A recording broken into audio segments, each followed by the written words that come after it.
Good evening, I'm Pinky Webb. Tonight we ask the questions, we tackle the issues, we clarify matters, and we get on point.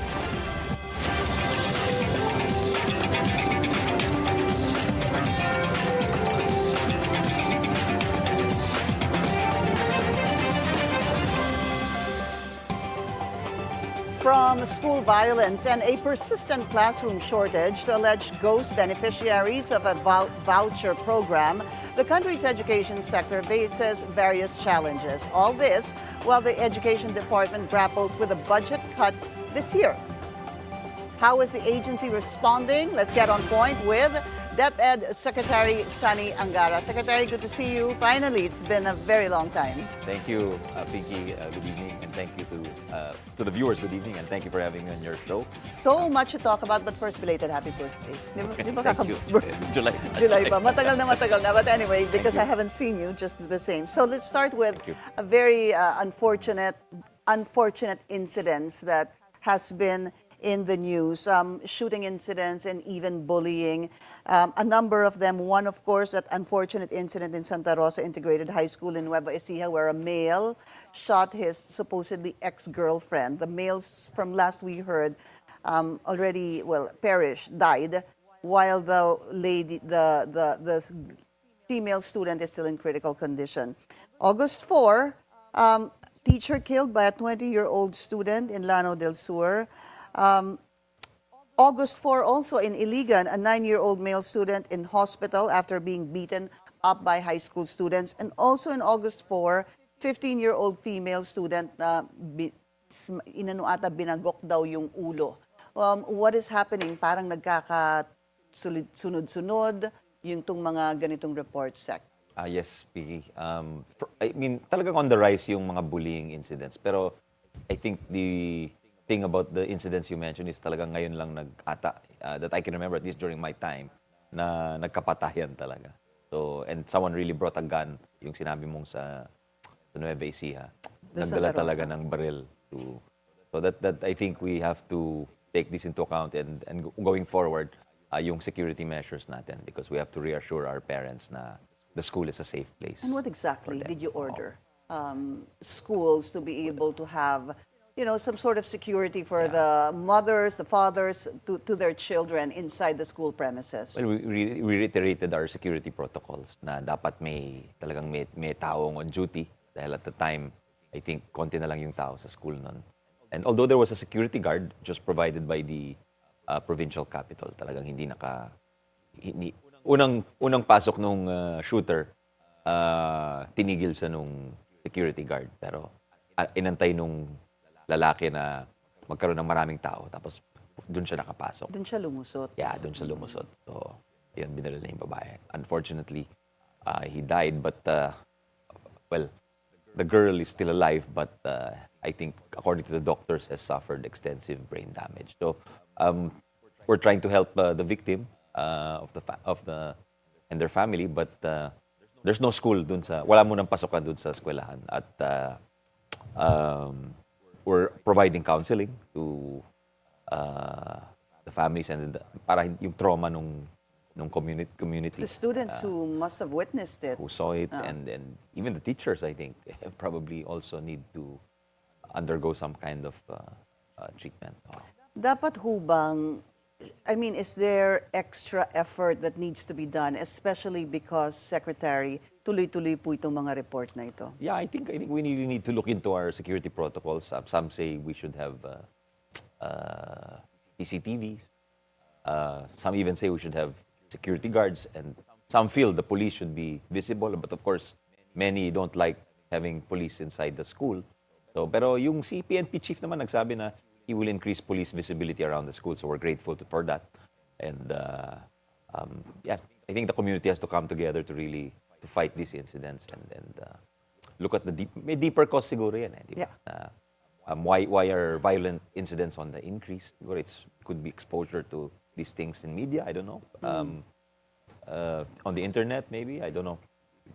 But something that you need to look into. Yeah, definitely we have to look at the deeper causes rather than just reacting every time there's an incident.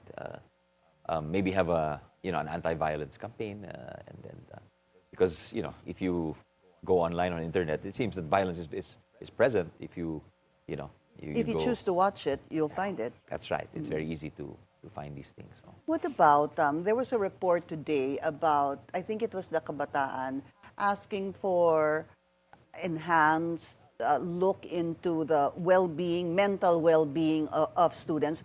What are the policies being implemented at present? Yes, well, we have a new law, the Mental Health and Well-being Act. So there, you're supposed to have learning formation officers who are like, maybe not quite guidance counselor level, but because we don't have enough guidance counselors in the country, we have these officers in schools and then give training to our teachers how to spot, telltale signs of depression, things like that, and to, really have very strict policies against bullying.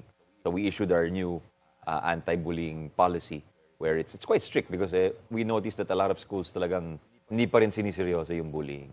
So ngayon, sa gusto at hindi, they have to have the policy that we enacted. Good you mentioned that, Secretary, because you signed that amendment, is it, or a revision or a reiteration of this anti-bullying law also on August 4. The same day some of those bullying incidents actually happened.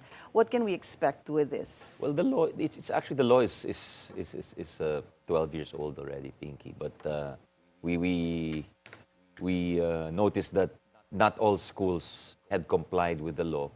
The mandate of the law is to, ang sabi sa batas, dapat bawat eskwelahan may anti-bullying policy. But until we pass the new policy, meron talagang schools na walang anti-bullying policy. So what we did is, if you don't have your own anti-bullying policy, eto na ang magiging anti-bullying policy nyo. Yung nandun sa IRR. I see. Yeah, So by default, that will be the anti-bullying policy. And this will be the penalties, and this will be the reactions. So talagang hindi na nila isipin. They have to follow. Like if it's the first violation, or if it's a minor violation, then the teachers can handle it. If it's a second type of violation, which is the threat of physical harm, then it goes to a learner formation officer. And if it's the third type, then you can involve the law enforcement officers already. Yung serious, very serious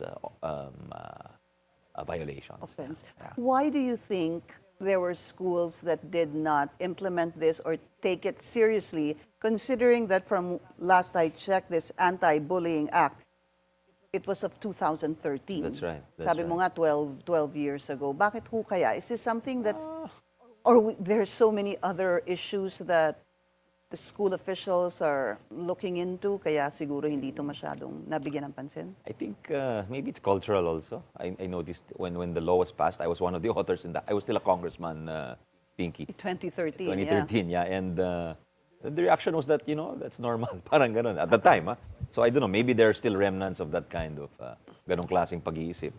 At also, maybe hindi nila alam ano yung gagawin nila dun sa polisiya. They were given too much freedom and maybe right now, so we determined na dapat gawin na nating default policy para wala na silang iisipin. They'll just follow whatever's in the implementing rules. But why is it a revised IRR? Because the initial IRR did not provide for a default. I see. Yeah, the one that was passed right when the law was kakapasa lang nung batas. And you're happy, you're comfortable with this revised IRR? Yeah, I think it's progress and it's more activist in that sense, and it complies, I think, with the new law also passed by Congress on mental health. Shifting topics to the probe on senior high school vouchers. The last I read was that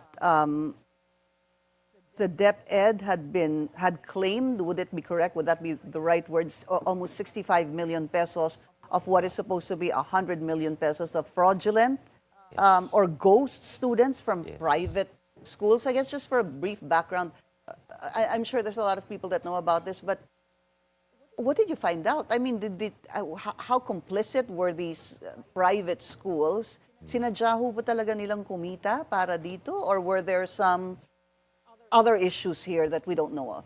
I think yung iba, it's clear na sinadya. Kasi ang claim na nag-aaral doon for the vouchers in the previous years were very small. Then suddenly lumaki yung number na claim nila. So that's how I think they discovered some of these violations. just for the information of our viewers, this is the voucher or the GASPE system or the GASPE law where binabayaran po ng gobyerno ang pag-aaral ng sa pribadong eskwelahan. Kasi siguro puno na yung private school, yung public schools. So binibigyan ng slot sa mga private schools. So yeah, I think it's 60-70 million, Pinky, and as of this date, we've filed 7 cases already against the perpetrators. And who are the private schools? I was trying to look into it, but I couldn't find them. Well, I was advised by our lawyer not to name, parang may rights daw yung nasakdal I see. dito. So, I mean, of course, I would like to name them, but I guess they have their rights also under existing law, no? But yeah, they're owners of the schools and officials Are of they the big schools. schools, sir? Actually, my first time to hear of many of all of the schools actually. So hindi sila yung household names Hindi na po. schools. Yeah. Okay. So seven Yes. cases. Are these All in NCR so far. civil or criminal? Civil and criminal. Yes. And is there anything you found out about this? I mean, talagang modus talaga. Well, we found Ganun out ba? that the safeguards could be strengthened here under this. It's already ballooned to a very large amount, Pinky. This whole before the free college education law was passed. This was the biggest scholarship program of the government.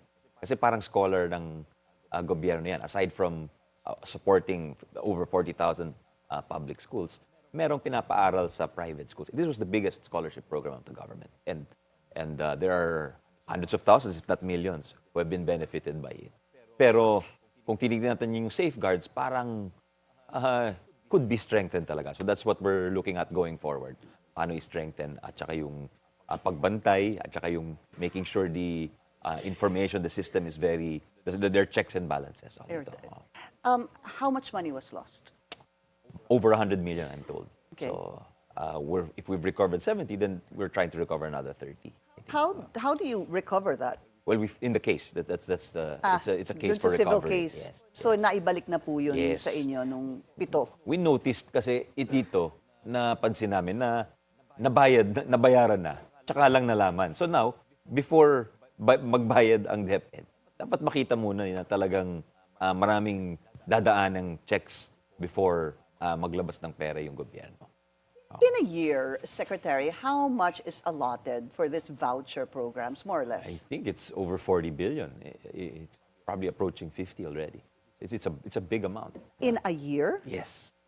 Because these are Did you say billion? billion pesos. Yes. It's big, very big. So if the budget of DepEd for 2026 is probably going to be 900 billion. So it's already, you're talking maybe 5% of the budget. Yeah, if it's about 60 Yeah, or so it's 7%. a flagship program of the government. So I was surprised that the safeguards were not so robust. Yeah. So, yeah. Are you confident that you have a system right now that has enough checks and balances so that this will not be abused? Yes, I think so. I think we have a good system in place now that we've placed a lot of checks, and we're not paying. The government is not going to pay until they really prove that person is enrolled in that school. So we're putting checks not only at the central office, meaning DepEd Central, but also at the regional, and asking them to also have their own checks in place. But Secretary, who was complicit here aside from the school? Merong DepEd employees then, actually, who were dismissed and charged. So, clearly, kasi we have this thing called the learner reference number that's unique to each student. Yun ay parang... Parang yun yung ID niya doon sa... Yes. So parang the whole computer system, usually pagka may ganun, pag nagdoble, ma-spot mo na kagad, di ba? Walang sistemang ganun, Pinky. So, sabi ko, the first thing to do is to get your data set in place and make sure na if someone claims that student is there, that name is being used, spot kagad dapat yan, di ba? That's kind of basic. So, I think we've moved towards that kind of system already. Napakalaki pala nun. I didn't know it was about 60 billion. And talking about the budget, nung kayo po ay umupo bilang DepEd Secretary, was it a little bit, nagkaroon ho ba ng kahit sama ng loob during the 2025 budget, itong budget this year, nung pinag-uusapan po nung December last year, because the budget of the DepEd was actually slashed about more or less 11 billion from what I recall.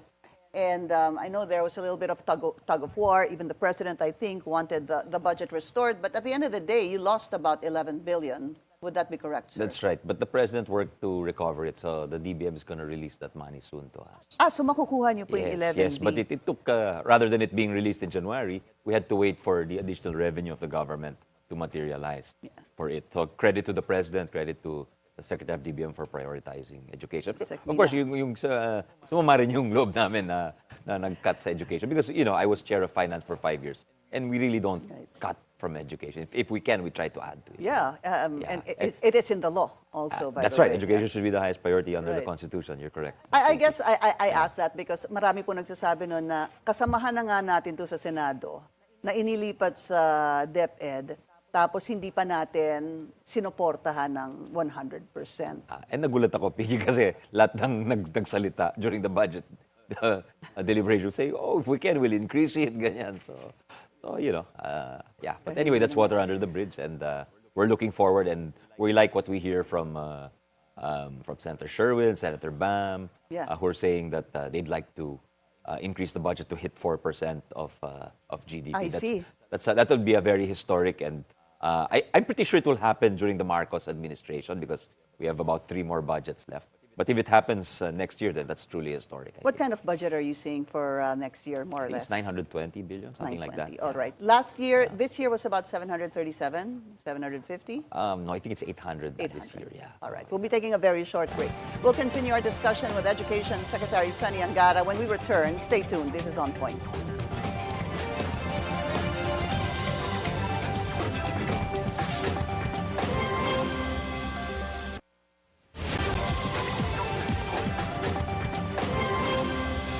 Welcome back. Still with us, Education Secretary Sonny Angara. Let's talk about K-12. What is the latest? Tell us about it. Well, the President has instructed us to improve the curriculum. So right now, as we speak, Pinky, we have meron tayong almost 900 schools who are implementing, senior high schools, so grade 11 and grade 12, who are implementing a new and improved K-12 curriculum. What are the main features of the improvements? Number one, mas konti yung subjects. Kasi ngayon, sa old curriculum, people had, K-12 students in the course of 2 years had to do 33 subjects. Tapos yung core subjects na kukunin ng lahat, kasi may 4 tracks tayo. So even if you're a tech voc, if your focus is tech voc, kahit STEM, you have to take 15 subjects plus another double of that, another 15 for the whole curriculum. So now we're trying to trim it down to 10 to 12 in total. And put number 2, yung greater focus on job immersion. Kasi nga, ang promise ng K-12 is, pagka-graduate, may makakwalify ka na for you have a good chance of getting a job. Magandang chance mo doon. At pangatlo, yung freedom nung learner or student to choose his courses. A lot more electives. So, kung hindi siya sigurado, pwede siya kumuha ng accounting, pwede pa rin siya mag-tech voc. So, he's free to put together his own parang a little bit like college in a sense. So. In a way, choosing, you have no choice but to take your core. Yeah, we have but you have a choice for your electives. That's right, Hindi that's na right, Nikki. pilitan, di ba? That's right. How is that going to help them? Is that just a better step forward to college? Yeah. It's a better step to whatever they want to pursue. So some want to go to college, some want to work already, some want to maybe go to test then and pursue an even higher national certificate or NC. So whatever they choose, these 2 years will prepare them very well for that. And whether some will choose to work also. So yun, pwede na sila. And the nice thing is the civil service and many businesses have signified that there are jobs available for these graduates. That's what I wanted to go to, because even when K-12 was thought of, conceived, and all that, the idea really was, pagkatapos mo po ng 12, ready ka na at tatanggapin ka ng mga kumpanya para sa trabaho. But that did not happen, sir. It was studied by the EDCOM. Right. Why? Kasi hindi sila na-certify. And na-assess. And when you take a vocational or tech voc course in TESDA, you kasama na doon yung certification mo, meaning someone will come, an expert will come and say, okay, you've achieved the qualification, qualified ka na maging this level, NC1, NC2, NC3, in automation. So you have a certain, alam ng industriya na meron kang ganong credential that these are your skills. Eh, ang nangyayari dito, tinuruan natin sila, hindi natin sila sinertify at in-assess. And because the reason why hindi sila naging assess is it costs 1,500 in TESDA. So since the time of President Marcos, libre na yung assessment for all senior high school students. But, so now, the reason why hindi nga sila na-hire, hindi alam ng industry anong natapos niya, di ba? Oh, may diploma ka nga, pero anong nagagawa mo? Anong skills mo? So ngayon, meron na siyang NC1 or NC2 or even NC3. Sec, do you actually really believe that companies would hire someone with that certification as opposed to a company that will first say college graduate as a prerequisite to even apply for a job? Yes, I think so. Yeah. Yes, definitely. Because that NC is a very specific skill. It represents a very specific skill set. So, dati hindi nga nako-communicate sa employer yon. But now, that's free nationwide. And TESDA, I think in the past year,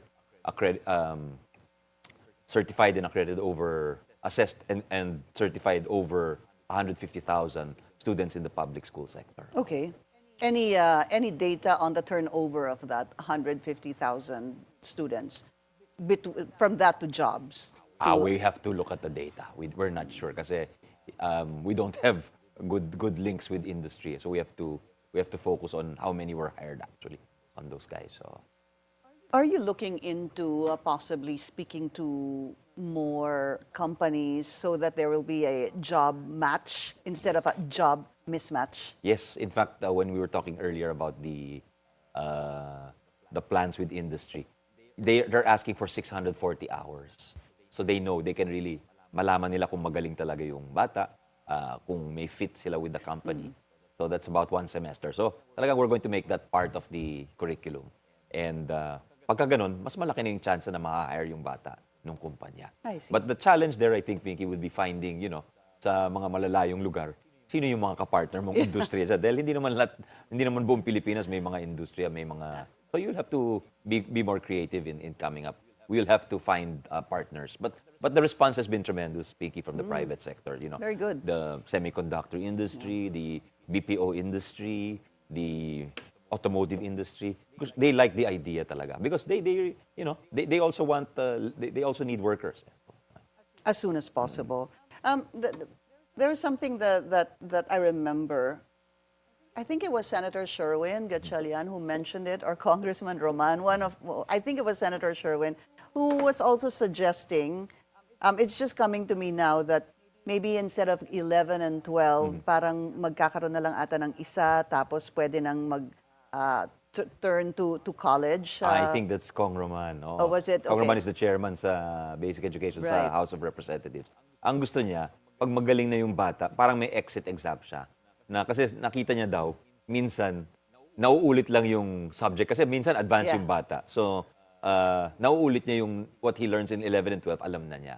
So parang gusto niya, may exit tayo Yeah, doon. parang yung pag matalino parang ka. may exit ramp ka sa highway, di ba? Diretso ka na. Yeah. So we're trying to work with him to envision That something. might be interesting if you're, smart enough on the 11th, grade 11, that you can actually turn to college after that and skip the 12th grade. Yeah, kasi in the private sector, in some of the private schools, they have the AP subjects which are college level already. Pinky. So we're trying to see, baka we don't have to reinvent the wheel. We just get those exams and kung pumasa dun yung bata, then that means he's ready for college already. I see. What about computerization? When the budget supposed to be was removed for this year, a lot of that 11 billion was supposed to go to computerization, as I recall. Where are we now in terms of teacher ratio, computerization, digitalization? Well, digitalization, siguro yung schools with the internet connectivity were probably around 60 to 70%. For teachers with laptops, you're probably short, I don't know the percentage, but wala pang kalahati. Wala pa tayong kalahati. But may plano si Presidente na talagang i-ramp up for the next 3 years yung, kasi minention niya sa kanyang SONA or State of the Nation address na kada teacher magkakaroon ng laptop. So, I think that's something that's very popular on the ground, natutuwa ang mga teacher dyan. When do you think this will happen? I think by 2028, it's possible because we have a proposal also for a PPP, Pinky, which is then, by then, hindi lang mga teachers, pati lahat ng schools magkakaroon ng tablets and computers. But not quite one learner, one gadget. Hindi pa ganong level. Why is it taking a while to even look into a PPP, a partnership of that sort with regards to even computerization? Well, there's quite stringent requirements from that you have to go through when you do PPP. You have to justify that because you're talking about a huge amount of in peso terms, billions yan eh. So, tapos malamang uutangin din yan. So, I think people at our economic managers, our economic agencies want to make sure that sulit yung makukuha, yung benefit. So they really do a lot of economic analysis, yung economic rate of return, what they call it. They're quite stringent or stricto sila dyan. No? Check di sila computers sa mga warehouse, meron pa ba kayo nailabas na nakatago namin dyan? yun. Nailabas na namin yun, Vicky. When we came in, na-discover namin yun na subject of litigation, may kaso pala yun. Tapos, tinanong namin sa COA, pwede ba namin ilabas yan? Kasi sayang, kasi masisira na yan, sabi namin. Sabi nila, pwede naman, kahit may kaso. At least na ilabas. Kasi kung nabayaran na ng DepEd, pwede na. Yung kaso kasi was about delivering. May kontrata to deliver them na hindi na fulfill. So, we asked the help of the AFP, and eventually we had to contract out because it would take too long to bring them out. But wala na yun. We found over 1 million laptops and pieces of furniture in the warehouse. Wow. So sayang, masisira yun. And we were paying, nagbabayad pa kami ng warehousing fees. Yes. For that. So getting it out saved us a lot of money. Well, this year, what is the goal or what can you maybe highlight with regards to this year's budget in terms of maybe classrooms? Kasi I know that, I think even the President or you said that even with classrooms, ang plano rin talaga PPP. I mean, way back. Yes. Senator pa lang kayo. I remember Senator Drilon was saying, there's a lot of partnership with the Filipino-Chinese community on building classrooms. How do you envision this so that kahit papano, because kapag secretary ho kayo ng DepEd, isa yun sa mga unang tinatanong. Anong backlog mo at ilan ang natapos mo? That's right. That's one of the things that people really measure us by. Yeah. But what I'm seeing is that we looked at the numbers na over the years. Parang ang maximum na nagagawa ng DPWH under the school building program is 6,000 a year. If your backlog is 165 or 160,000, 6,000 a year doesn't get you very far, Pinky. That anyone can see that. So that's why we're proposing the PPP. Because the PPP, public-private, we're proposing three tranches na we can build at least over 100,000. A year? In the next 3 years, we can roll out 100,000. Okay. It takes time, to package them together, and it needs to be attractive for the private sector to bid for these things. Sorry, quick question. How much is a classroom right now? Well, it ranges More or from less. 2.5 to 3.5, I Wow. think.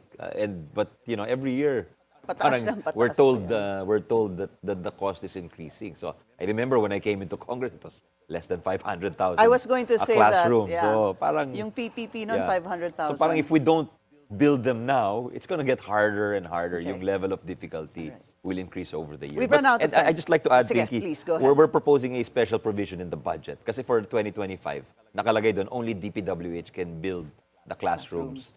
We're proposing that even LGUs and possibly civil society organizations, like you mentioned, Senator Julon had a partnership with the Federation of Filipino-Chinese Chambers of Commerce. Kasi ang daming trabaho ng DPWH, at lang, they're very busy, they have to repair. Sir, mas lalo na ngayon.